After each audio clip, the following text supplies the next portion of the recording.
Hello everybody, तो let's discuss another topic of your chapter principles of inheritance and variation. हम बात कर रहे हैं डाई हाइब्रिड मोनोहाइब्रिड क्रॉस को इतना डिटेल में पढ़ने के बाद, जिसमें हमने देखा कि अगर एक कैरेक्टर की स्टडी की मेंडल ने, बाकी सारे कैरेक्टर सेम रखे क्योंकि हम जानते हैं उन्होंने 7 कंट्रास्टिंग ट्रेट्स लिए थे, बाकी सब सेम रखे, कोई एक डिफरेंट रखा और उन कंट्रास्टिंग कैरेक्टर्स को मेटिंग कर कर F1 और F2 जनरेशन के लिए स्टडी किया, तो उनको एक फिक्स्ड रेशियो मिलता था। F1 either of the parent को रिजेंबल करता था और F2 में उनको फिनोटिपिक रेशियो 3:1 दिखता था और जीनोटिपिक 1:1 दिखता था। ये रेशियो हमें याद रखना है, जिसके बेसिस पर उन्होंने दो लॉ बनाए। एक लॉ बनाया लॉ ऑफ डोमिनेंस, दूसरा लॉ बनाया लॉ ऑफ सेग्रीगेशन। उसके एक्सेप्शन भी हम वही साथ में पढ़ चुके। लेकिन मेंडल यहीं तक नहीं रुके, उन्होंने डाई हाइब्रिड और ट्राई हाइब्रिड क्रॉसेस भी स्टडी किए थे। पहले हम ट्राई हाइब्रिड को भी डिटेल में करते थे, अब आपको नहीं करना, सिर्फ डाई हाइब्रिड तक करना है। आई होप आप डेफिनेशन डाई हाइब्रिड की समझते हो कि अगर we are studying the inheritance of two character at one time, है ना, अगर मैं एक साथ दो कैरेक्टर्स का इनहेरिटेंस स्टडी करना चाहती हूँ, जो कि मेंडल करना चाहते थे, ऑफ कोर्स बेटर क्रेडिबिलिटी के लिए और ज्यादा डेटा ऑब्टेन करने के लिए, उन क्रॉसेस को बोलते हैं डाई हाइब्रिड क्रॉस। यानी हम जानते हैं कि अगर उनके पास 7 पेयर कैरेक्टर है तो बाकी के 5 पेयर सेम है, बस दो कॉन्ट्रास्टिंग ट्रेट उन्होंने लिए। एक साथ दो कॉन्ट्रास्टिंग ट्रेट लेकर पेरेंट्स बनाए, उनका F1 बनाया, F2 बनाया, उसको स्टडी किया। तो डाई हाइब्रिड क्रॉस के अंदर वो ब्रीडिंग एक्सपेरिमेंट्स आते हैं जिनमें आप एक साथ दो हेरिटेबल ट्रेट्स की बात करो, तब आप क्या वर्ड यूज करते हो? Dihybrid cross. ऐसे क्रॉस में parent plant exhibit different forms of two pair of contrasting trait. इस बार हम एक पेयर नहीं ले रहे, इस बार हम दो पेयर के कंट्रास्टिंग ट्रेट ले रहे हैं और उनको लेकर एक साथ हम स्टडी करेंगे, तो उसको आप डाई हाइब्रिड क्रॉस कहोगे। फॉर एग्जाम्पल, अगर मैं मेंडल की बात करूं तो मेंडल ने दो चीजें एक साथ ले ली। सीड शेप, आप जानते हो सीड शेप राउंड भी हो सकती है, रिंकल्ड भी हो सकती है, और सीड कलर। अब सीड कलर आपके पास ग्रीन भी हो सकता है और आपके पास येलो भी हो सकता है। ऐसे रैंडम बेटा कोई भी दो ट्रेड्स को अगर आप इनहेरिटेंस एक साथ स्टडी करते हो, इसको आप बोलते हो डाई हाइब्रिड। तो उन्होंने क्या किया, सीड ली। सीड का आपके पास राउंड जो है वो डोमिनेंट सीड होता है, आप जानते हो रिंकल्ड वाला रिसेसिव होता है, लेकिन राउंड वाला डोमिनेंट होता है। और सीड का कलर क्या लिया? येलो, क्योंकि हम जानते हैं येलो कलर उसके अंदर डोमिनेंट होता है। तो दोनों डोमिनेंट ट्रेट वाला एक प्लांट बनाया, एक प्योर प्लांट लिया जो दोनों चीजों के लिए डोमिनेंट था। सीड शेप के लिए भी डोमिनेंट था, सीड कलर के लिए भी डोमिनेंट था। क्या क्या चीजें ली बेटा, मैं दोबारा से आपको बता दूं क्या क्या चीजें उन्होंने ली। अरे थोड़ा सा हिल गया है, इसको दोबारा से सेट करने की कोशिश करते हैं। आई होप अपनी जगह पर आया हो, कुछ कुछ आया है। कोई बात नहीं, कोई बात नहीं, हम दोबारा से ले लेते हैं। तो इन्होंने दो पेयर कॉन्ट्रास्टिंग ट्रेट की बात की थी। दो चीजें ली, एक सीड शेप और सीड कलर। एक उन्होंने प्लांट लिया जिसके पास राउंड और येलो सीड है, यानी दोनों चीजों के लिए डोमिनेंट है। और दूसरा प्योर प्लांट लिया जिसकी शेप रिंकल्ड है और कलर ग्रीन है, यानी दोनों चीजों के लिए रिसेसिव है। तो अगेन उन्होंने वही काम किया, प्योर पेरेंट लिए, मेल और फीमेल प्योर पेरेंट लिए। एक दोनों कैरेक्टर के लिए डोमिनेंट था, एक दोनों कैरेक्टर के लिए रिसेसिव था। जैसे मोनोहाइब्रिड में एक डोमिनेंट पेरेंट लेते थे मेल या फीमेल और दूसरा रिसेसिव लेते थे होमोजाइगस। यहां पर भी प्योर लिया, लेकिन दो दो कैरेक्टर्स के लिए एक साथ के। इनका पहले F1 जनरेशन स्टडी किया, तो इन्होंने जब F1 जनरेशन देखा तो इनको F1 जनरेशन में जो ऑफस्प्रिंग मिला, it resembles either of the parent. बेटा बिल्कुल सेम सेम इन्हें मोनोहाइब्रिड जैसा रिजल्ट मिलता था। मोनोहाइब्रिड में भी इनका जो F1 था वो एक पेरेंट की तरह था। यहाँ पर भी जो इनका F1 आया वो एक पेरेंट की तरह था, जैसे कि राउंड और येलो सीड्स लेकर आया था। जिसका मतलब राउंड डोमिनेंट रहा होगा पक्का और येलो भी डोमिनेंट रहा होगा पक्का। तो ये दोनों चीज हमें यहाँ पर पता चली। क्यों? क्योंकि मोनोहाइब्रिड क्रॉस की F1 जनरेशन में जो एक्सप्रेस होता था वो डोमिनेंट ट्रेट था, लॉ ऑफ डोमिनेंस उन्होंने बता दिया था। रिसेसिव वाले का जीन था पर वो एक्सप्रेस नहीं हो पाया, उसको F2 जनरेशन में अपने आप को एक्सप्रेस कर पाया। तो सेम चीज उन्होंने हमें डाई हाइब्रिड में बता दी कि डाई हाइब्रिड में जिस पेरेंट की तरह कैरेक्टर हमको मिल रहा है वो कैरेक्टर पक्का डोमिनेंट रहे होंगे। राउंड पक्का रिंकल पे डोमिनेंट होगा, येलो पक्का ग्रीन पे डोमिनेंट होगा। तो यहाँ से लॉ ऑफ डोमिनेंस सेम चीज प्रूव हो गई। अब आगे इस F1 जनरेशन की अगर आप सेल्फिंग करोगे तो आपको क्या मिलेगा? The F1 generation plant produced 4 types of plants in F2 generation. इस बार जब हमने F2 जनरेशन देखी तो F2 जनरेशन में हमें सिर्फ दो अलग अलग फिनोटाइप नहीं मिलेगी, एक टॉल एक डोमिनेंट है, नहीं। इस बार जो F2 जनरेशन थी वो ऐसे भी नहीं थी कि हाँ F2 जनरेशन में दोनों पेरेंट आपको दिखाई दे रहे, नहीं, कोई नया वेराइटी भी आपको दिखाई दिया था जो दोनों पेरेंट की तरह नहीं था, और आपको एक्चुअली 4 अलग अलग टाइप के यहाँ पर प्लांट्स दिखाई दिए थे।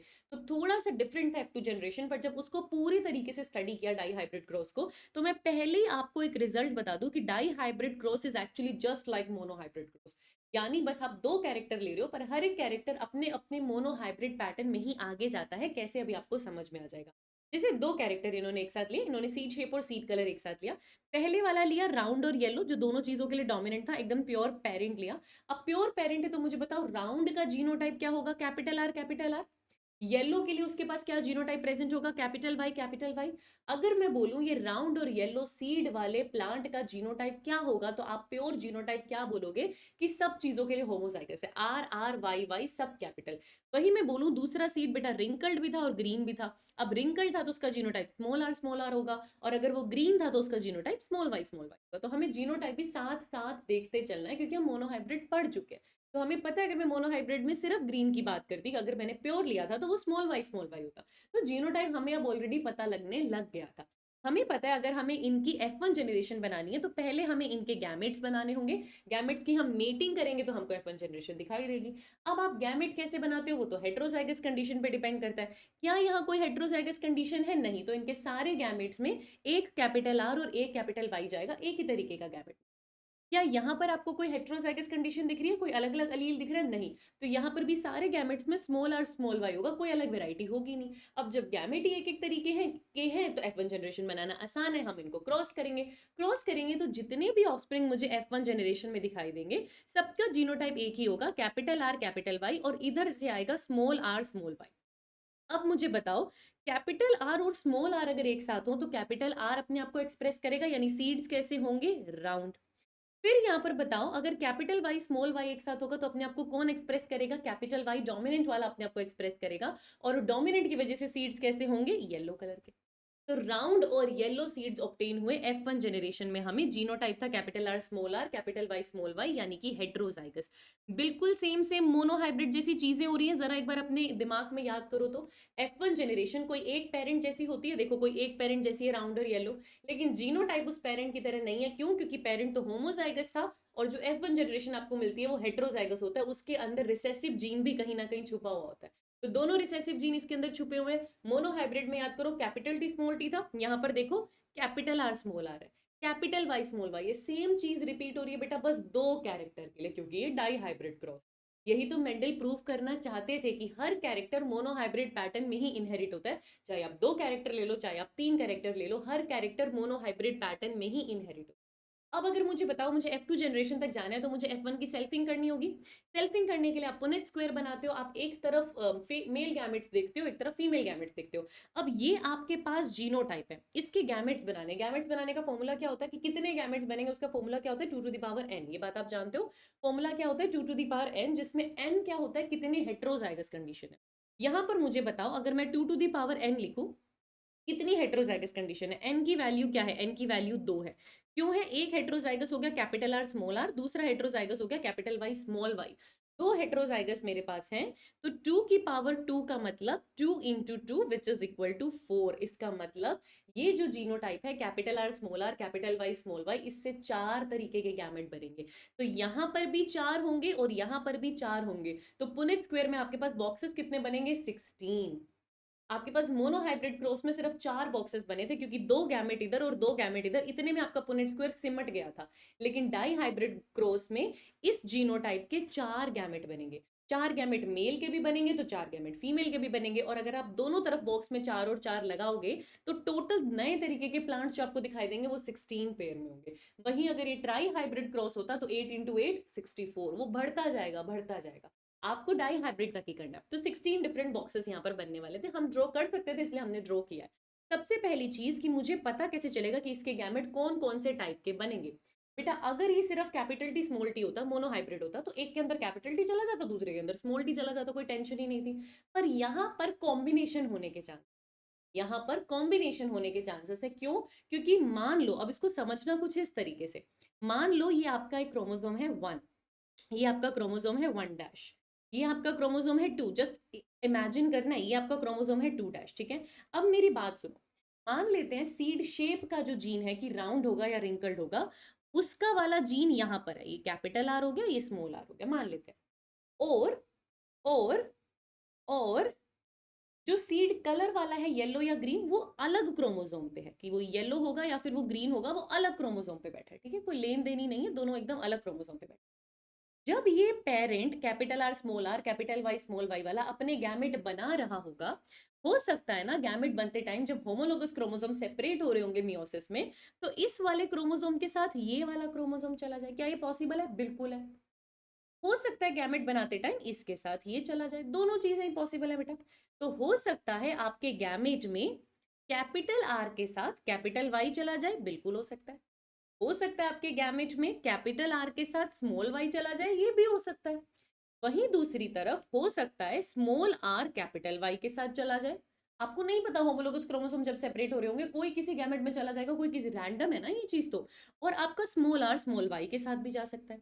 तो हो सकता है आपके एक गैमेट में स्मॉल आर गया, स्मॉल देखो कभी भी कैपिटल आर स्मॉल आर एक गैमेट में दोनों नहीं आएंगे, वो तो सेपरेट होंगे ही, क्योंकि होमोलोगस क्रोमोसोम ने तो सेपरेट होना ही होना है, इन्होंने तो होना ही होना है। पर ये इन दोनों में से किसके साथ जाएगा ये डिपेंड करता है, इस पे रैंडमनेस है, किसी के साथ भी जा सकता है।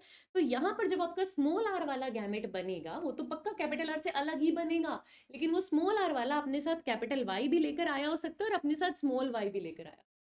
इसीलिए जब आपको दो अलग अलग कैरेक्टर का हेट्रोजाइगस जीनोटाइप मिल रहा है, इसके गैमेट चार तरीके के हैं। कैपिटल आर के साथ कैपिटल वाई आया हो सकता है, ये देखिए। कैपिटल आर के साथ स्मॉल वाई आया हो सकता है, ये देखिए। स्मॉल आर के साथ कैपिटल वाई आया हो सकता है, ये देखिए। और स्मॉल आर के साथ स्मॉल वाई आया हो सकता है, ये देखिए। आई होप आपको गैमेट बनाना समझ में आया हो। गैमेट बनाना डाई हाइब्रिड क्रॉस के एंड में फोर्क लाइन मेथड से दिखाया भी हुआ है, हम दोबारा वहां पर देख लेंगे। कुछ नहीं करना होता, उनको सेपरेट कर कर कर बनाना होता है। हम नॉर्मली ऐसे भी इनको बना सकते हैं, कोई बड़ी बात नहीं है, उसके लिए फोर्क लाइन मेथड हमेशा बनाना जरूरी नहीं होता, अगर आप नॉर्मली इसको समझ सकते हैं तो। फिर हमने पुनेट स्क्वायर किया, चार गैमेट इधर बनाए, चार गैमेट इधर बनाए और कॉम्बिनेशंस बनाए। जैसे हमने इनके कॉम्बिनेशन बनाए तो हमें क्या मिला, जैसे हमने F2 जनरेशन देखा। सबसे पहले मैं बात करना चाहूंगी फिनोटाइप का। तो यहाँ पर देखो, क्या आपको येलो और राउंड सीड्स दिख रहे हैं? दिख रहे हैं। क्या आपको येलो में रिंकल्ड सीड्स दिख रहे हैं? दिख रहे हैं। क्या आपको ग्रीन में राउंड सीड्स दिख रहे हैं? दिख रहे हैं। क्या आपको ग्रीन में रिंकल्ड सीड्स दिख रहे हैं? दिख रहे हैं। आपको चारों वेराइटी में। याद करो मोनोहाइब्रिड का जब F2 बनता था तो टॉल भी था, ड्वार्फ भी था, दोनों वेराइटी थी और कोई पॉसिबिलिटी नहीं थी। लेकिन डाई हाइब्रिड का जब F2 बनता है, राउंड येलो दिखते हैं, दिखते हैं। रिंकल्ड ग्रीन दिखते हैं, दिखते हैं। उसके सिवा दो नई वेराइटी भी है। राउंड इस बार रिंकल्ड भी है, सॉरी, येलो इस बार रिंकल्ड भी है और ग्रीन इस बार राउंड भी है। तो दो नई वेराइटी भी आपके पास आई है। क्यों?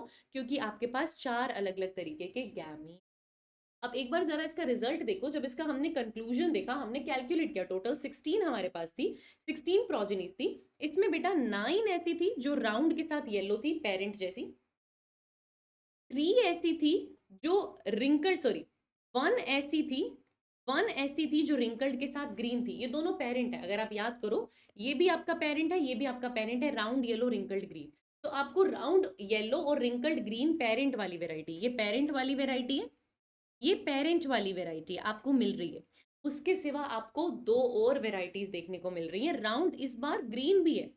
आपको क्या देखने को मिल रहा है कि राउंड इस बार ग्रीन भी है और रिंकल्ड इस बार येलो भी है, और तीन तीन के नंबर में आपको ये भी देखने को मिल रही है, ये आपके पास न्यू वेराइटी। और ये तब हुआ जब चारों गैमेट्स इक्वल अमाउंट में बने, ये बात याद रखना। ये चारों गैमेट्स इक्वल अमाउंट में बने, ये बात आपको तब समझ में आएगी जब आप लिंकेज पढ़ो। खैर, आपने एक पुनेट स्क्वायर बनाया और आपको पुनेट स्क्वायर में 9331 का रेशियो मिला। वहीं आपने जीनोटाइप देखे, इन सब के अगर आपने जीनोटाइप देखे तो जीनोटाइप आपको मिले, ये वाला भी है, ये वाला भी, हर तरीके के जीनोटाइप, और एक बड़ा सारा रेशियो आपके पास बन गया, 1:1, 2:4, 1:1। अब ये रेशियो पूछा जाता है, अगर आपको लगता है रेशियो याद नहीं करना, ये रेशियो बिल्कुल याद करना है, ये रेशियो आपसे पूछा जाता है तो आपको याद रखना है। अब इसका फायदा क्या है, ये कंक्लूजन से आपको समझ में क्या आता है, उसको समझने की कोशिश करो। बेटा मेंडल ना आपको एक चीज बताना चाहते थे, अगेन उन्होंने मैथमेटिक्स का फॉर्मूला लगाया, तो मैं दोबारा आपको बता रही हूँ। उन्होंने कहा फर्क नहीं पड़ता कि मोनो हाइब्रिड हो या डाई हाइब्रिड हो, एक कैरेक्टर हो या दो कैरेक्टर हो, जो लो लग गए ना डोमिनेंस और सेग्रीगेशन वाले, वो इन पर भी लगते हैं। मैं एक और नया लो लगाऊंगा, लॉ ऑफ इंडिपेंडेंट असॉर्टमेंट, जो डाई हाइब्रिड के बेसिस पर उनको समझ में आया था, उसी को मैं थोड़ा सा एक्सप्लेन करने जा रही हूँ। लो जो इन्होंने निकाला इस डाई हाइब्रिड क्रॉस से, उसका नाम था law of independent assortment. Law of independent assortment ये कहता है कि अगर एक कैरेक्टर है, जैसे मेरे पास एक कैरेक्टर क्या है, सीड शेप, ठीक है, बस सुनते जाओ समझते जाओ, और मेरे पास एक दूसरा कैरेक्टर क्या है, सीड कलर। ये दो कैरेक्टर मेरे पास हैं जिनको लेकर मेंडल ने हमारे डाई हाइब्रिड क्रॉस किया था। तो वो एक बात बोलते थे कि सीड शेप सीड कलर के इंडिपेंडेंट इनहेरिट हो रहा है। राइट, ये दोनों दो अलग अलग कैरेक्टर है। अब ऐसे सोचो कि मैं सिर्फ और सिर्फ किसकी बात कर रही हूँ, मैं सिर्फ और सिर्फ सीड शेप की बात कर रही हूँ। सीड शेप क्या हो सकती है, या तो राउंड हो सकती है या तो रिंकल्ड हो सकती है। अगर मैं इस सीड शेप के फिनोटाइप की बात करती F2 जनरेशन में, तो क्या होता, मुझे बहुत सिंपल सी चीज मैं आपसे पूछ रही हूँ। मैं इस सीड शेप की बात कर रही हूँ, सिर्फ सीड शेप की, और F2 जनरेशन में। तो अगर आप सिर्फ एक मोनो हाइब्रिड पैटर्न की बात करते, तो आप जानते हो आपको ये रेशियो क्या मिलता, 3:1। क्या ये बात ठीक है, हमें 3:1 का रेशियो मिलता, जिसमें 3 हमारे पास राउंड होते और एक हमारे पास रिंकल्ड होता। कुछ दिक्कत है बेटा इस चीज में। अब देखो, अगर मैं दूसरे कैरेक्टर की आपसे बात करूं which is seed colour, right. अगर मैं सीड कलर का F2 generation mono hybrid pattern में देखती, तो मुझे क्या मिलता, 3:1 मिलता, जिसमें मेरे पास येलो होते 3 और ग्रीन होता 1। डोमिनेंट इज टू रिसेसिव, मुझे 3:1 के रेशियो में मोनो हाइब्रिड पैटर्न ये मिलता। अब मेंडल ये कहना चाहते थे कि आप कितने कैरेक्टर ले लो, ये अभी भी मोनो हाइब्रिड पैटर्न में इनहेरिट हो रहा है, ये भी मोनो हाइब्रिड में इंडिपेंडेंट, ये इसके इंटरफेयर नहीं कर रहा, ये इसको इंटरफेयर नहीं कर रहा, ये दोनों अलग अलग है। ये बात उन्होंने कैसे प्रूव करी, मैथ से। फिर से उन्होंने मैथ से इस बात को प्रूव किया। उन्होंने कहा मुझे एक बात बताओ, 3:1 इंटू 3:1 करो, मैं आपको ये प्रूव करना चाहता हूँ कि वो भी मोनो हाइब्रिड था, ये भी मोनो हाइब्रिड था। आप 3:1 इंटू 3:1 मुझे करके दिखाओ। तो कैसे करते हो, मैथमेटिक फॉर्मूला क्या है, पहले आप इस 3 को इससे मल्टीप्लाई करोगे तो आपके पास क्या आएगा, 9। फिर आप इससे मल्टीप्लाई करोगे तो आपके पास क्या आएगा, 3। फिर आप इसको इससे मल्टीप्लाई करोगे, 1 इंटू 3 3, और इससे मल्टीप्लाई करोगे 1, रेशियो आ गया 9331। यही 9331 मिला है आपको फिनोटाइप, प्रूव हो गया। यही 9331 मिला है, प्रूव हो गया।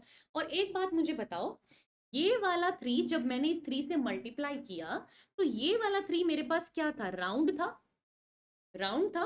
और ये मेरे पास येलो था, ये रिंकल्ड था, और ये मेरे पास, सॉरी, ये रिंकल्ड था और ये मेरे पास ग्रीन था। यही रेशियो में होते हैं 3:1। इस 3:1 की अगर मैं बात करूं, तो ये राउंड है, ये रिंकल्ड है, ये येलो है, ये ग्रीन है, इसी पैटर्न में है बेटा मेरे पास, इसी पैटर्न में है मेरे पास ये। एकदम एग्जैक्टली लिख के अब मल्टीप्लाई करके देखो।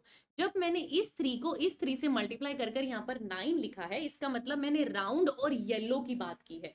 तो 9 फिनोटाइप क्या है, राउंड और येलो, मैच करते जाओ, ठीक है।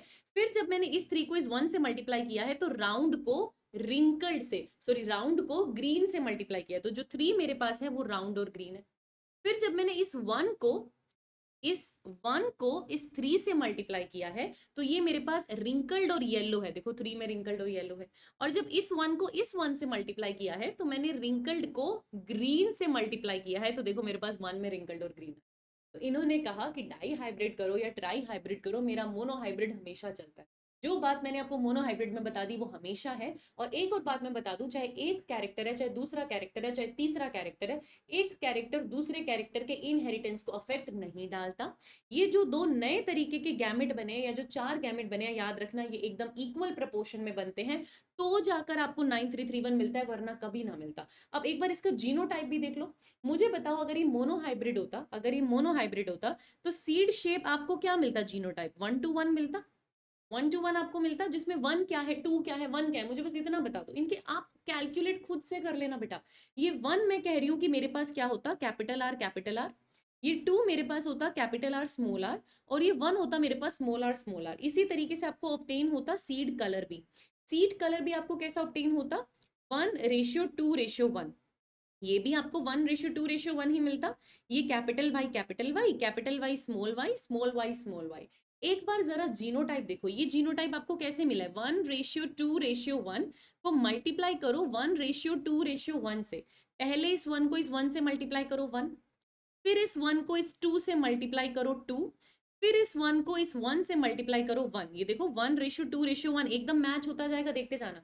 अब इस 2 को पकड़ो, इस 2 को मल्टीप्लाई करो 1 से 2, फिर इसको मल्टीप्लाई करो 2 से 2, फिर इसको मल्टीप्लाई करो 1 से, आपके पास क्या आ जाएगा, सॉरी 4 4, 2 इंटू 2 4, और फिर आ गया 2, 2 4 2, देखो 2 4 2। और अब थर्ड भी ले लो एक बार, इस लास्ट 1 को मल्टीप्लाई करो 1 से 1, फिर इसको मल्टीप्लाई करो 2 से 2, फिर इसको मल्टीप्लाई करो 1 से 1, और ये देख लो 1:1। एग्जैक्टली दोनों मोनो हाइब्रिड के जीनोटाइप को क्रॉस कर कर आपको डाई हाइब्रिड मिला है। तो मेंडल यहाँ पर भी एकदम ठीक। ये चीज़ जो मैंने आपको बताई है, ये लॉ ऑफ इंडिपेंडेंट असॉर्टमेंट भी सिखाती है, साथ में न्यूमेरिकल सॉल्व करने में भी मदद करती है। अगर कभी क्वेश्चन आ जाए ना आपके पास ट्राई हाइब्रिड का, टेट्रा हाइब्रिड का, बार बार पुनेट स्क्वायर बनाने की जरूरत नहीं है। बहुत से बच्चे हैं जो हर बार बार पुनेट स्क्वायर बनाते हैं। अगर आपको वो मेथड सूट करता है तो वेल एंड गुड, लेकिन अगर आप कम टाइम में क्वेश्चन सॉल्व करना चाहते हैं, आप दोनों कैरेक्टर को अलग अलग कर दीजिए। जो भी कैरेक्टर आपको दिया है, आप सीड कलर अलग कर दीजिए, आप सीड शेप अलग कर दीजिए, हर किसी का मोनो हाइब्रिड में रिजल्ट निकालिए और मल्टीप्लाई कर दीजिए, आपको आंसर मिल जाएगा। बस इतना ही करना होता है। वो जब हम न्यूमेरिकल की क्लास लेंगे तब भी मैं आपको अलग से ये चीजें सिखा दूंगी। बट आई होप आपको डाई हाइब्रिड का रिजल्ट याद हो गया हो। डाई हाइब्रिड में आपने क्या देखा, ये जो दोनों पेरेंट थे, ये वाला पेरेंट था और ये वाला पेरेंट था, 9+1 10, पेरेंट हमेशा ज्यादा है आपके पास, और 3 में आपके पास न्यू वेराइटी भी यहाँ पर आ गई। बट याद रखना, 4 आपको फिनोटाइप F2 में मिलते हैं। तो ये आपका कंक्लूजन था। तो हमें डाई हाइब्रिड क्रॉस से क्या क्या देखने को मिला कि जी F2 में 4 तरीके के प्लांट है, उनका फिनोटाइप का रेशियो 9331 है। 9331 हमेशा हमें किस वे में मिलता है, 9331 ये फिनोटाइप है, जीनोटाइप नहीं है, ये फिनोटाइप है। ये फिनोटाइप आपको जनरली बेटा देखना इस वे में मिलेगा, जैसे 9 जो होगा ना, वो 1 और 2 जीन दोनों के लिए डोमिनेंट रहा होगा। जो 3 होगा उसमें एक डोमिनेंट होगा, दूसरा रिसेसिव होगा। जो ये वाला 3 होगा, इसमें अगेन एक रिसेसिव होगा तो दूसरा डोमिनेंट होगा। और जो लास्ट वाला 1 होगा ना, उसमें दोनों रिसेसिव होंगे। ये फिक्स बात होती है, ये भी रट लो, बहुत क्वेश्चन सॉल्व करने में आपको मदद मिलेगी। तो हमने क्या देखा कि हमें 4 तरीके के प्लांट मिलते हैं 9331। एक वो जिसमें दोनों डोमिनेंट है, वो 9 है आपके पास। एक वो जिसमें एक डोमिनेंट है, दूसरा रिसेसिव है, एक रिसेसिव है, दूसरा डोमिनेंट है, ये और ये वाला। और फाइनली दोनों रिसेसिव। तो यही 4 तरीके के 9331 मिलते हैं। यही हमने बात यहाँ पर कर ली, ठीक है। डाई हाइब्रिड क्रॉस में पेरेंट्स के सिवा 2 नए कॉम्बिनेशन बने। राउंड के साथ हमने येलो रखा था, ग्रीन नहीं, ये हमारे लिए नया था, है ना। हमने रिंकल्ड के साथ सिर्फ ग्रीन ही रखा था, लेकिन हमें इस बार रिंकल्ड के साथ येलो भी मिला, तो 2 नए कॉम्बिनेशन हमें देखने को मिले, ये नई बात थी। ये जो 4 टाइप के इंडिविजुअल्स आपको यहाँ पर मिले हैं ना F2 जनरेशन में, ये एक्चुअली इंडिपेंडेंट असोर्टमेंट को ही शो कर रहे हैं, जो मेंडल का अगला लॉ था। ये सिर्फ ये कहना चाहते थे, the factors governing 2 characters assort independently of each other. अगर आप 2 अलग अलग कैरेक्टर्स की बात करते हो, तो 2 अलग अलग कैरेक्टर्स के 2 अलग अलग फैक्टर भी होंगे, हर कैरेक्टर का अपना फैक्टर है। तो बस ये इतना कहना चाहते थे कि 2 कैरेक्टर्स के जो फैक्टर है वो एक दूसरे के साथ छेड़खानी नहीं करते, एक दूसरे के इंडिपेंडेंटली इनहेरिट होते हैं इन मोनोहाइब्रिड पैटर्न। और ये बात हमने प्रूव कर दी जब 3:1 इंटू 3:1 मल्टीप्लाई किया तो 9331 मिला। 1:2:1 को 1:2:1 से मल्टीप्लाई किया तो 1:2:1, 1:2:4, 1:2:1 हमको मिला। इतना इजीली टिप्स पर ये चीज हो जाती है बेटा, अगर आपको बेस समझ में आ जाता है। तो फाइनली हमें डाई हाइब्रिड क्रॉस से क्या समझ में आया, इंडिपेंडेंट असॉर्टमेंट के बारे में समझ में आया। इससे पहले कि आप लॉ ऑफ इंडिपेंडेंट असॉर्टमेंट पढ़ो, जो डाई हाइब्रिड क्रॉस में आता ही आता है, और उसी से रिलेटेड एक लॉ है।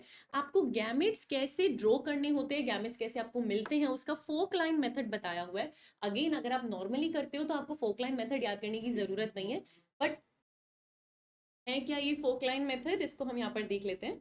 This method is use to determine the composition of factors within a gamete. Because हमें पता है कि एक जीन के 2 फैक्टर्स हैं, एक कैरेक्टर के 2 फैक्टर्स हैं, पेयर में होते हैं ये फैक्टर्स, और उसमें से एक अलील या एक टाइप ऑफ फैक्टर एक गैमेट में जाता है, दूसरा टाइप ऑफ फैक्टर दूसरे गैमेट में जाता है। तो गैमेट के टाइप बनते हैं, और वही टाइप हमें कैसे बनाने हैं, क्योंकि जब तक हम गैमेट नहीं बनाएंगे हम पुनेट स्क्वायर नहीं कर पाएंगे, हम ऑफस्प्रिंग्स का पता नहीं लगा पाएंगे। तो उसके लिए देखने के लिए, जैसे मुझे कैसे पता कि capital R capital Y small Y में 4 टाइप के गैमेट है, बेटा फॉर्मूला तो मैं आपको पहले ही बता चुकी हूँ, 2n होता है, और जितना उसमें हेट्रोजाइगस होते हैं उतने गैमेट्स बनते हैं। अब इन्होंने क्या किया कि जैसे अगर आप देखो यहाँ पर capital R capital Y small Y आपके पास था, एक सीड शेप के लिए, एक सीड कलर के लिए। तो सीड शेप के लिए आपके पास क्या है, राउंड और रिंकल्ड, जिसके लिए आपके पास ये वाला जीनोटाइप है, कैपिटल आर स्मॉल आर। तो इन्होंने क्या किया, कोई एक कैरेक्टर का कोई एक गैमेट उठा लिया।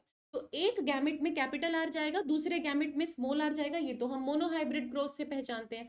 तो जो भी क्रॉस आपको दे रखा हो, मतलब जितने भी कैरेक्टर्स आपको दे रखे हो, यहाँ पर 2 दे रखे हो सकते हैं 3 4 5, कितने भी आपको दे रखे होते, कोई भी एक कैरेक्टर उठाओ, जैसे मैंने सीड शेप उठा लिया, उसके पक्का से 2 अलील होंगे। आप एक अलील को एक गैमेट में डालो, दूसरे अलील को दूसरे गैमेट में डालो। आपने कैपिटल आर अलग किया, आपने कैपिटल वाई अलग किया। अब कैपिटल आर कैपिटल वाई के साथ भी जा सकता था, स्मॉल वाई के साथ भी जा सकता था। अब ये चीज मैंने आपको नॉर्मली बताई, इन्होंने फोक बनाकर। तो कैपिटल आर कैपिटल वाई के साथ भी जा सकता है, कैपिटल आर तो स्मॉल वाई के साथ भी जा सकता है, वही स्मॉल आर कैपिटल वाई के साथ भी जा सकता है और स्मॉल वाई के साथ भी जा सकता है। और हर एक टाइप ऑफ गैमेट बनने का इक्वल चांस है 25-25%, आप गैमेट बना सकते हो। कुछ एक्स्ट्रा फॉर्मूलाज आपको दे रखे हैं, बट आई वुड सजेस्ट इनको मत याद करो, क्योंकि ये आपको कंफ्यूज ही करेंगे और आपको इतनी रिक्वायरमेंट है नहीं। हाँ, टाइप ऑफ गैमेट का क्वेश्चन पूछा जाता है तो उतना अगर आप याद रखेंगे तो आपके लिए बढ़िया है, बाकी आप नॉर्मली ड्रॉ कर लेंगे तो और भी बढ़िया। गैमेट बनाओ, पुनेट स्क्वायर बनाओ, क्वेश्चन सॉल्व करो। क्वेश्चन सॉल्व करने के लिए तो वैसे भी प्रिंसिपल्स में जितने ज्यादा क्वेश्चन सॉल्व करो उतनी मदद होती है, क्योंकि थ्योरी आपको बहुत ज्यादा मदद नहीं कर पाती। और मैं आपको यही सजेस्ट करूंगी कि जब जब डाई हाइब्रिड के न्यूमेरिकल सॉल्व करो, मोनो हाइब्रिड को मल्टीप्लाई कर डालो, बहुत इजीली आंसर आता है, कभी पुनेट स्क्वायर नहीं बनाना पड़ता। मोनो हाइब्रिड लो, मल्टीप्लाई करो, काम खत्म, बहुत इजीली हो जाता है। डाई हाइब्रिड क्रॉस से जो लॉ आया था उसका नाम था लॉ ऑफ इंडिपेंडेंट असॉर्टमेंट। अब एक और चीज जो यहाँ पर पूछी जाती है, तीन लॉज आपने पढ़ लिए, law of dominance, law of segregation of character, है ना, law of segregation of gametes, law of segregation जिसे बोलते हैं, law of purity of gametes जिसे बोलते हैं, और फाइनली आता है लॉ ऑफ इंडिपेंडेंट असॉर्टमेंट। आपसे ये पूछा जाता है कि कौन सा लॉ किस क्रॉस पे बेस्ड था। तो मोनो हाइब्रिड क्रॉस से आपको दो लॉ मिले थे, law of dominance, law of segregation, और लॉ ऑफ इंडिपेंडेंट असॉर्टमेंट ये मोनो हाइब्रिड से नहीं समझ में आया था। ये मेंडल ने तब दिया था जब उन्होंने डाई हाइब्रिड के बारे में पढ़ लिया था, डाई हाइब्रिड प्रोसेस कर लिए थे, तब उनको ये नया लॉ मिला। उन्होंने क्या कहा, ये देखो, पहली बात, ये लॉ कहाँ से ओरिजिनेट हुआ है, मेंडल के डाई हाइब्रिड क्रॉस से। उन्होंने क्या बोला कि जब गैमेट का फॉर्मेशन होता है, तो आपने देखा था ना लॉ ऑफ सेग्रीगेशन में कि दोनों फैक्टर्स जो डिसिमिलर फैक्टर्स हैं वो सेपरेट हो जाते हैं दोनों गैमेट्स में। इन्होंने फिर से एक बात बोली कि जब गैमेट का फॉर्मेशन होता है, तो अगर आप एक नहीं दो दो जीन्स की एक साथ बात कर रहे हो, तो two or more genes they assort independently. This means each pair of allele, एक जीन का एक पेयर, दूसरे जीन का दूसरा पेयर, आप दो जीन्स की बात एक साथ कर रहे हो, तो each pair of allele segregate independently of any other pair of allele. यानी कि कैपिटल आर स्मॉल आर ये एक पेयर है, कैपिटल वाई स्मॉल वाई ये दूसरा पेयर है। ये पेयर जिस वे में इनहेरिट होगा या सेग्रीगेट होगा गैमेट बनाते टाइम, और ये पेयर जिस वे में सेग्रीगेट होगा गैमेट बनाते टाइम, ये एक दूसरे से इंटरफेयर नहीं करता, ये उसके इंडिपेंडेंटली सेग्रीगेट करता है। तभी तो बेटा कैपिटल आर के साथ हो सकता है कैपिटल वाई आ जाए, हो सकता है स्मॉल वाई आ जाए। सिमिलरली स्मॉल आर के साथ हो सकता है कैपिटल वाई आ जाए, हो सकता है स्मॉल वाई आ जाए। क्यों ये बात थी, क्या लॉ ऑफ इंडिपेंडेंट असॉर्टमेंट बताता है। तो गैमेट फॉर्मेशन के टाइम हमने क्या देखा बेटा, जब गैमेट फॉर्मेशन हो रही है वही सेम चीज एक पेयर दूसरे पेयर से इंडिपेंडेंटली इनहेरिट हो रहा है। यही हम कहते हैं कि एक कैरेक्टर दूसरे कैरेक्टर से इंडिपेंडेंटली इनहेरिट होता है। लॉ ऑफ सेग्रीगेशन में भी हम गैमेट की बात करते हैं, लॉ ऑफ इंडिपेंडेंट असॉर्टमेंट में भी हम गैमेट की बात करते हैं। बस लॉ ऑफ सेग्रीगेशन में हम कहते हैं एक जीन के जो दोनों फैक्टर हैं वो अलग अलग सेग्रीगेट हो जाएंगे गैमेट बनाते टाइम। इंडिपेंडेंट असॉर्टमेंट में हम कहते हैं एक पेयर फैक्टर और दूसरा पेयर फैक्टर एक दूसरे से इंडिपेंडेंटली सेग्रीगेट होता है। तभी आपको चार अलग अलग पॉसिबिलिटीज देखने को मिलती हैं, इसे ही लॉ ऑफ इंडिपेंडेंट असॉर्टमेंट कहते हैं।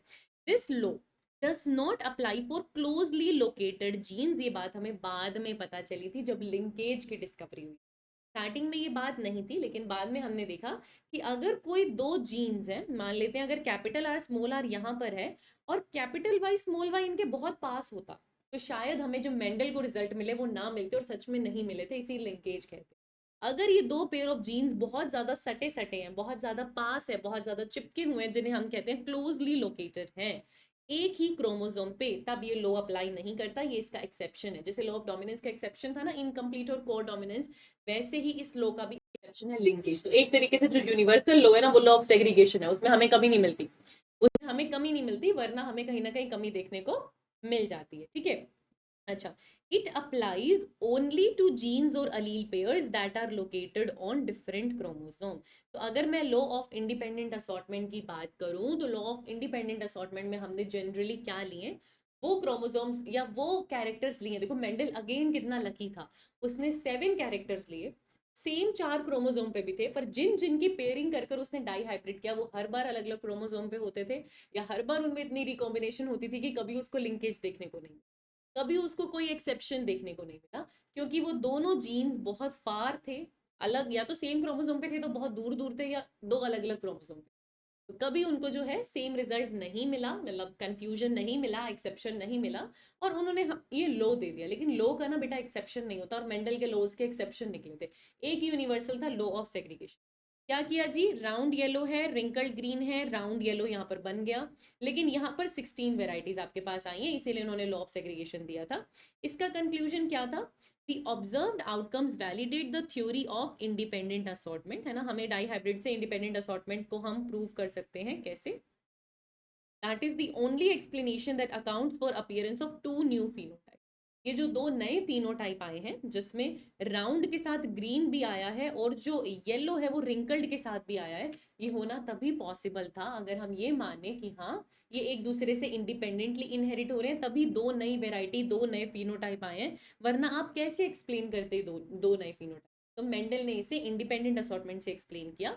उन्होंने कहा कि जो एक जीन के अलील हैं वो भी गैमेट बनाते टाइम सेग्रीगेट होते हैं, और दूसरे जीन के अलील हैं वो भी गैमेट बनाते टाइम सेग्रीगेट होते हैं, और इन दोनों का सेग्रीगेशन एक दूसरे से इंडिपेंडेंट है, एक दूसरे को इंटरफेयर ये नहीं करते, इसे ही इंडिपेंडेंट असॉर्टमेंट। तो अगर मैं बात कर रही हूँ सीड कलर येलो और ग्रीन, वो भी 3:1 के पैटर्न में आ रहे हैं, ये बात मैं आपको ऑलरेडी बता चुकी हूँ बेटा। और वहीं अगर मैं आपसे बात कर रही हूँ राउंड और रिंकल्ड सीड शेप, वो भी 3:1 के पैटर्न में आते हैं। तो दोनों मोनोहाइब्रिड क्रॉस में वो भी अपना मोनोहाइब्रिड पैटर्न में इनहेरिट होगा, ये भी अपना मोनोहाइब्रिड पैटर्न में इनहेरिट होगा। आप दोनों को मल्टीप्लाई कर कर देख लो। जैसे अगर मैं आपको सीड कलर की बात करूं, तो सीड कलर अगर आपको याद हो तो आपके पास फिनोटाइप, फिनोटाइप में 9 फिनोटाइप ऐसे थे राउंड और येलो, 3 फिनोटाइप थे रिंकल्ड और येलो। तो येलो कलर आपको कितनी बार दिखे? 9+3 12 टाइम। वही मैं आपसे पूछूं बेटा ये 16 बार में ग्रीन कलर कितनी बार आया है? तो राउंड के साथ ग्रीन आया था, रिंकल्ड के साथ ग्रीन आया था, तो और राउंड ग्रीन कितने थे? 3, और रिंकल्ड ग्रीन कितने थे? 1, 9, 3, 3, 1 आपको याद होना चाहिए। तो ये कितने आए? 4। अब 12:4 कितना होता है बेटा? 3:1। तो एक तरीके से अगर आपको याद हो तो जो येलो और ग्रीन है वो 3:1 के रेशियो में आपके पास आया। सिमिलरली इन्होंने आपको यहाँ पर जो है सीड की शेप भी बताई कि अगर मैं आपसे राउंड और रिंकल की बात करूं तो राउंड और रिंकल का फिनोटाइप रेशियो भी आपको 3:1 में मिला है, और येलो और ग्रीन का भी आपको 3:1 में मिला है। ये कैलकुलेशन मैं ऑलरेडी आपको बता चुकी हूँ। इसी बेसिस पर लॉ ऑफ इंडिपेंडेंट असॉर्टमेंट आया था। एक नॉलेज क्लाउड में आपको एक चीज मिली होगी विच इज एपिस्टैसिस। एपिस्टैसिस जान पूछ के इस बुक में हमने आप लोगों के लिए रखा है, क्योंकि पहले ये एक्स्ट्रा में था आपके एनसीईआरटी में। हालांकि अब एपिस्टैसिस आपकी बुक में नहीं है। देखो डाई हाइब्रिड क्रॉस यहाँ पर एंड हो जाता है। आपने कुछ अलीलिक इंटरैक्शंस पढ़ी, जैसे इनकम्प्लीट डोमिनेंस, जैसे को डोमिनेंस, जैसे मल्टीपल अलीलेस। बेटा बहुत बार जब, क्योंकि अब आप डाई हाइब्रिड क्रॉस की बात कर रहे हो, तो डाई हाइब्रिड क्रॉस में ना दो अलग अलग जीन आते हैं। जब आप दो अलग अलग जीन्स की बात करते हो, दो अलग अलग जीन्स में भी अलग अलग तरीके के इंटरैक्शंस देखने को मिले हैं जो मेंडल के लॉ से वाकिफ नहीं रखते। जैसे इनकम्प्लीट को डोमिनेंस मोनोहाइब्रिड के लॉज पे नहीं चलता ना, वैसे ही डाई हाइब्रिड क्रॉस के लॉ पे ना चलने वाले कुछ इंटरैक्शन हमें देखने को मिला है, जिससे मेंडल का रेशियो कभी भी नहीं मिलता। इसमें बहुत सारे तरीके आते थे, जैसे कॉम्प्लीमेंट्री जीन है, सप्लीमेंट्री जीन है, डुप्लीकेट जीन है ना, बहुत सारे नाम आते थे। वहीं पर एक नाम एपिस्टैसिस का भी आता था। तो हम ये सारी चीजें डिटेल में पढ़ते थे, इनके रेशियो डिटेल में पढ़ते थे। पर खुशी की बात यह है कि अब ये क्वेश्चन आपके पास नहीं आते, बट क्योंकि एपिस्टैसिस वहां पर था तो उसको हमने थोड़ा सा यहाँ पर बस आपके लिए इंक्लूड कर लिया है। इसका मतलब यहाँ पर देख लो, बाकी कुछ आपको डिटेल में नहीं जानना। एपिस्टैसिस का भी रेशियो अलग अलग होता है। दो रेशियो आपको एपिस्टैसिस के मिलते हैं, मैं आपको बता दूं। एपिस्टैसिस, पहले उससे पहले ना सीख लो एपिस्टैसिस है क्या। एपिस्टैसिस इंटरजीनिक या नॉन अलीलिक इंटरैक्शन है, यानी मैं एक जीन की बात नहीं कर रही, दो अलग अलग जीन्स होंगे। इसका मतलब ये इंटरैक्शन भी आप डाई हाइब्रिड में ही पढ़ सकते हो, कभी मोनो हाइब्रिड में नहीं पढ़ सकते। आप इनकम्प्लीट डोमिनेंस या को डोमिनेंस को मोनो हाइब्रिड में भी पढ़ सकते हो, बट आप एपिस्टैसिस को कभी मोनो हाइब्रिड में नहीं पढ़ सकते, उसको सिर्फ डाई हाइब्रिड में पढ़ सकते हो, वो नॉन अलीलिक इंटरैक्शन।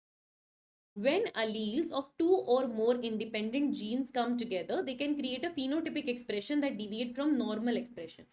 कभी कभी क्या होता है, दो अलग अलग जीन्स के अलील कुछ इस तरीके से आपस में इंटरैक्ट करते हैं कि नॉर्मल जो मेंडल का पैटर्न है उससे अलग रेशियो आपको बनता हुआ दिखाई देता है।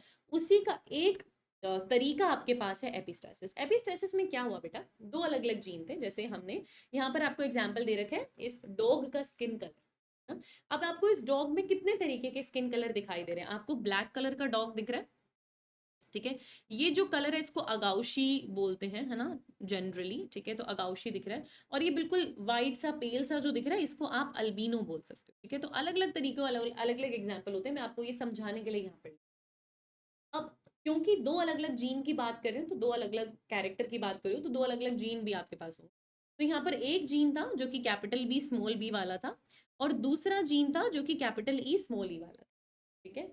अब इनके अंदर क्या है, मैं पहले से ही आपको बता दूं, जो कैपिटल ई होता है ना, जब जब आपके पास कैपिटल ई आता है, वो कैपिटल ई एक कलर ला रहा था, दैट इज अगाउशी। वो अकेला एक कलर दे पाता है डॉग को, दैट इज अगाउशी। जब जब कैपिटल ई है, उसको कैपिटल बी की जरूरत नहीं है, वो अकेला ये कलर ला सकता है, अगाउशी। लेकिन जब जब कैपिटल बी और कैपिटल ई एक साथ आते हैं, तो इस ई के एक्सप्रेशन की वजह से अगाउशी बनता है, और इसका एक्सप्रेशन इसमें ऐड कर देता है ना, इसका एक्सप्रेशन इसमें ऐड कर देता है, और आपको ब्लैक कलर दिखाई देता है। बच्चे इसमें और सप्लीमेंट्री जीन इंटरेक्शन में बहुत परेशान होते थे, तो मैं आपको बता दूं, है ना। और तीसरा यहाँ पर क्या है, स्मॉल ई स्मॉल ई, स्मॉल ई स्मॉल ई। जब जब हमें ये स्मॉल ई एक साथ देखने को मिला, तब तब हमें एक अलग कलर देखने को मिला, which is albino, which is albino. अब देखो बहुत ढंग से समझो, क्या कैपिटल बी अकेला है ना, और स्मॉल ई काम नहीं कर, मतलब कैपिटल ई नहीं है, स्मॉल ई अकेला है, तो क्या वो ब्लैक कलर ला पाएगा? नहीं। कैपिटल बी अकेला क्या ब्लैक कलर ला पाएगा? नहीं। तो कौन सा कलर लाता है? वो भी अल्बिनो का।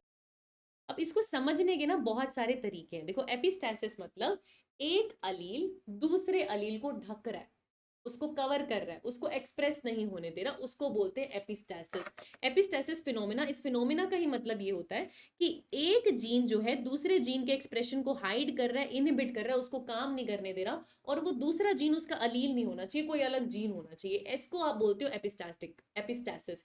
इस फिनोमेना में वो जीन जो ढक रहा होता है, जो सप्रेस कर रहा होता है, उसको बोलते हैं एपिस्टैटिक जीन, और जो बेचारा खुद इनहिबिट हो रहा होता है एपिस्टैटिक जीन की वजह से, उसको बोलते हैं हाइपोस्टैटिक जीन। तो ये डेफिनेशन याद करना, जो कर रहा है वो एपिस्टैटिक, जो हो रहा है वो हाइपोस्टैटिक, है ना। This process is referred to as hypostasis, where the presence of a non-allelic gene affect the expression of another gene. Non-allelic gene other gene का expression, फिनोमेना एपिस्टैसिस, ये उतना आपके लिए काफी है। एपिस्टैसिस दो तरीके के होते हैं, एक एपिस्टैसिस होता है डोमिनेंट एपिस्टैसिस, एक एपिस्टैसिस होता है रिसेसिव एपिस्टैसिस। अगर जैसे मान लो ये कैपिटल बी कैपिटल ई दो जीन है ना, तो इसके साथ स्मॉल बी भी होगा, इसके साथ स्मॉल ई भी होगा। मैं बोलूं ये जो कैपिटल बी है, ये जो डोमिनेंट वाला अलील है, वो ना तो इसको एक्सप्रेस होने देता है, ना इसको एक्सप्रेस होने देता है, दोनों को एक्सप्रेस नहीं होने देता, ये डोमिनेंट एपिस्टैसिस है। अगर कोई डोमिनेंट अलील दूसरे जीन के दोनों अलील को एक्सप्रेस ना होने दे, वो डोमिनेंट एपिस्टैसिस है। वही मैं आपको बोलूं बेटा, कैपिटल बी है, स्मॉल बी है, कैपिटल ई है, स्मॉल ई है, दो अलग अलग जीन है। ये वाला जो स्मॉल वाला जो रिसेसिव वाला जीन है, वो ना तो इसको एक्सप्रेस होने दे रहा है, ना इसको एक्सप्रेस होने दे रहा है, इसको बोलते हैं रिसेसिव एपिस्टैसिस। और ये जो डायग्राम यहाँ पर बना हुआ है ना, ये रिसेसिव एपिस्टैसिस का बना हुआ है, इसीलिए थोड़ा सा कंफ्यूजिंग। इस केस के अंदर क्या हुआ, इस केस के अंदर क्या हुआ, स्मॉल बी इन दोनों को एक्ट नहीं करने देता। स्मॉल बी जहां पर आ जाए, ना वो कैपिटल ई को आने देता है, ना वो स्मॉल ई को आने देता है। एक चीज आपको समझनी है, कैपिटल बी जो है अकेला ब्लैक कलर नहीं ला सकता, उसको कैपिटल ई भी चाहिए साथ में ब्लैक कलर लाने के लिए। अकेला कैपिटल ई कलर ला सकता है, विच इज अगाउशी। पर जहां आपको स्मॉल बी मिल गया, जहां आपको ये स्मॉल बी एक साथ मिल गया, वो इस कैपिटल ई को कभी एक्सप्रेस करने नहीं देगा। और जब कैपिटल ई नहीं है, स्मॉल ई है, तो वो भी अल्बिनो कलर ही लाएगा, वो भी कोई अलग से कलर आपके पास नहीं लाएगा। वो नहीं है तो फिर अल्बिनो कलर ही लाएगा। अब एक बार जरा देखो, पेरेंट लिए ये F1 है, क्योंकि ये हेट्रोजाइगस है, capital B small B capital E small E, F1 है। F1 की जब आप सेल्फिंग करते हो, चार अलग अलग तरीके के गैमेट बनते हैं, दोनों का आप दोनों साइड रखते हो, और 16 आपके पास यहाँ पर जीनोटाइप बन के रेडी हो जाते हैं, राइट। अब इनके अंदर बेटा एक चीज देखो, जब जब कैपिटल ई और कैपिटल बी एक साथ है, capital B capital E capital B capital E capital B capital E capital B capital E capital B capital E capital B capital B capital E, और आप जानते हो दोनों डोमिनेंट 9331 में जो 9 है, वो दोनों डोमिनेंट वाले होते हैं, है ना, दोनों डोमिनेंट वाले होते हैं। 1 2 3 4 5 6 7 8 और 9, 9 ऐसे कैरेक्टर होते हैं। अगर आप अपना डाई हाइब्रिड क्रॉस का 9331 याद करो, तो 9 वो होते हैं जिनमें दोनों डोमिनेंट होते हैं। पता है ना हमें ये बात, हमें बार बार पुनेट स्क्वायर बनाने की भी जरूरत नहीं है। हमें पता है 9 वो होते हैं जिसमें कैपिटल बी और कैपिटल ई आता है। 3 वो होते हैं जिसमें एक डोमिनेंट होता है, दूसरा रिसेसिव होता है। 3 वो होते हैं जिसमें पहला रिसेसिव है और दूसरा डोमिनेंट है। और एक वो होता है जिसमें दोनों रिसेसिव। ऐसा होता है, अभी हमें पता है, बार बार हमें पुनेट स्क्वायर बनाने की जरूरत नहीं है। इसमें बेटा जब जब कैपिटल बी और कैपिटल ई को एक साथ देखा, तो ब्लैक कलर का डॉग आया। तो 9 दिख रहा है आपको, ब्लैक में दिख रहा है हमको बढ़िया से। ये स्मॉल ई मैंने आपको बताया ऑलरेडी, है ना, ये जो स्मॉल ई मैंने आपको बताया ऑलरेडी, ये एक्ट नहीं करने दे रहा, ये एक्ट नहीं करने दे रहा कैपिटल बी को, ठीक है। कैपिटल बी क्या अकेला कोई कलर ला सकता है? नहीं, उसको कैपिटल ई चाहिए, वरना वो अकेला कोई कलर नहीं लाएगा। तो मैं मान लेती हूँ ये तो भाई कुछ नहीं कर पा रहा, अल्बिनो कलर ही ला रहा है यहाँ पे। और स्मॉल बी एक साथ आ गया तो वो ना कैपिटल ई को काम करने देता है, ना वो स्मॉल ई को काम करने देता है। वो उनका अफेक्ट यहाँ पर लाकर रोक देता है, वो इनका अफेक्ट यहाँ पर लाकर रोक देता है। एक्चुअली ना इट इज बेटर अगर आप इसको ऐसे समझो कि स्मॉल ई रोक रहा है ना। यहाँ पर इसको थोड़ा सा इस वे में समझो, वही ना, थोड़ा सा ये चीजें कंफ्यूजिंग होती है, तभी तो इनको अब कम पढ़ाया जाता है। अगर मैं आपको बोलूं यहाँ पर स्मॉल ई, मैं कैपिटल बी तो मेन है ना, इनकी मैं बात नहीं कर रही। मान लो मैं आपसे बात करती हूँ ये स्मॉल ई इसको भी एक्ट नहीं करने देता, इसको भी एक्ट नहीं करने देता, दोनों को एक्ट नहीं करने देता, है ना। तो ये जब स्मॉल ई आ जाता है, ये दोनों को ही काम नहीं करने देता और ये अल्बिनो अफेक्ट ले आता है, ऐसे सोच लो, ठीक है। अब यहाँ पर देखो, अब यहाँ पर देखो, ये जो स्मॉल ई है, ये जो स्मॉल ई है, ये कैपिटल बी को काम नहीं करने देगा, अल्बिनो अफेक्ट आएगा। ये जो स्मॉल ई है, ये स्मॉल बी को अफेक्ट भी नहीं करने देगा या काम नहीं करने देगा, यहाँ पर भी अल्बिनो है। क्यों? क्योंकि मैंने आपको बता दिया ये जो स्मॉल ई है ये रिसेसिव एपिस्टैसिस है, ये रिसेसिव एपिस्टैसिस है, ये काम करने नहीं देता, नहीं देता। तो जब जब स्मॉल ई आया, दोनों बार अल्बिनो आया। कैपिटल ई मैं बता चुकी हूँ, कैपिटल ई अकेला अगाउशी बनाता है, तो कैपिटल ई ने अकेला अगाउशी कलर आपको दिखाया। अल्बिनो आपको डॉग कितने दिख रहे हैं? 3 और 1 4, ये देखो। और कैपिटल ई वाले अगाउशी, कैपिटल ई वाले अगाउशी, कैपिटल ई सिर्फ कैपिटल ई सिर्फ कैपिटल ई 3, तो रेशियो देखो 9:3, 9:3 रेशियो। डोमिनेंट एपिस्टैसिस में क्या होता है, कैपिटल बी इन दोनों को काम नहीं करने देता। तो जब जब कैपिटल बी होता है ना, वो काम नहीं करने देगा। अब कैपिटल बी तो इसमें भी है, कैपिटल बी तो इसमें भी है, तो इन दोनों केस में वो उसको डोमिनेट कर कर अपनी मर्जी का कलर लेकर आएगा। तो यहाँ पर 12 कलर तो ये वाले बनते हैं, है ना। और ये कैपिटल ई अपना एक अलग कलर लेकर आता है, तो 3 उसके बनते हैं। और दोनों रिसेसिव होते हैं तो एक उसका बनता है। तो डोमिनेंट एपिस्टैसिस का एक्चुअली जो रेशियो आता है वो 12:3:4 आता है। और ये जो रेशियो आपको दिया हुआ है ये रिसेसिव एपिस्टैसिस का दिया हुआ है। अगेन ये मेरा फर्ज था आपको समझाना, इसलिए मैंने आपको समझाया, इस पे क्वेश्चन नहीं है, इस पे क्वेश्चन नहीं आएगा। डोमिनेंट एपिस्टैसिस अलग होता है, रिसेसिव अलग होता है। रिसेसिव में कोई रिसेसिव दोनों को मास्क कर रहा होता है, डोमिनेंट में कोई डोमिनेंट दोनों को मास्क कर रहा होता है। इस पे न्यूमेरिकल कभी नहीं आएगा, आएगा तो थ्योरी आएगा। याद रखना, जो कवर करता है वो एपिस्टैसिस होता है, जो कवर होता है वो हाइपोस्टैसिस होता है, वो हाइपोस्टैटिक जीन होता है। ये चीज नॉन एलिलिक इंटरैक्शन में एप्लीकेबल होती है, तो अलग अलग जीन इस पर अफेक्ट करते हैं। और एक काम यहाँ पर ये जो ब्लैक लैब्राडोर वाला ये आपको दे रखा है, समझ लिया हमने, पर बहुत ज्यादा दिमाग हमें इस पे नहीं लगा। अगला टॉपिक हम डिस्कस करेंगे और हम बात करेंगे प्लियोट्रॉपिक जीन के बारे में। डाई हाइब्रिड यहाँ पर खत्म होता है। Thank you so much. I hope आपको लॉ ऑफ इंडिपेंडेंट असॉर्टमेंट अच्छे से समझ में आया हो। And keep learning.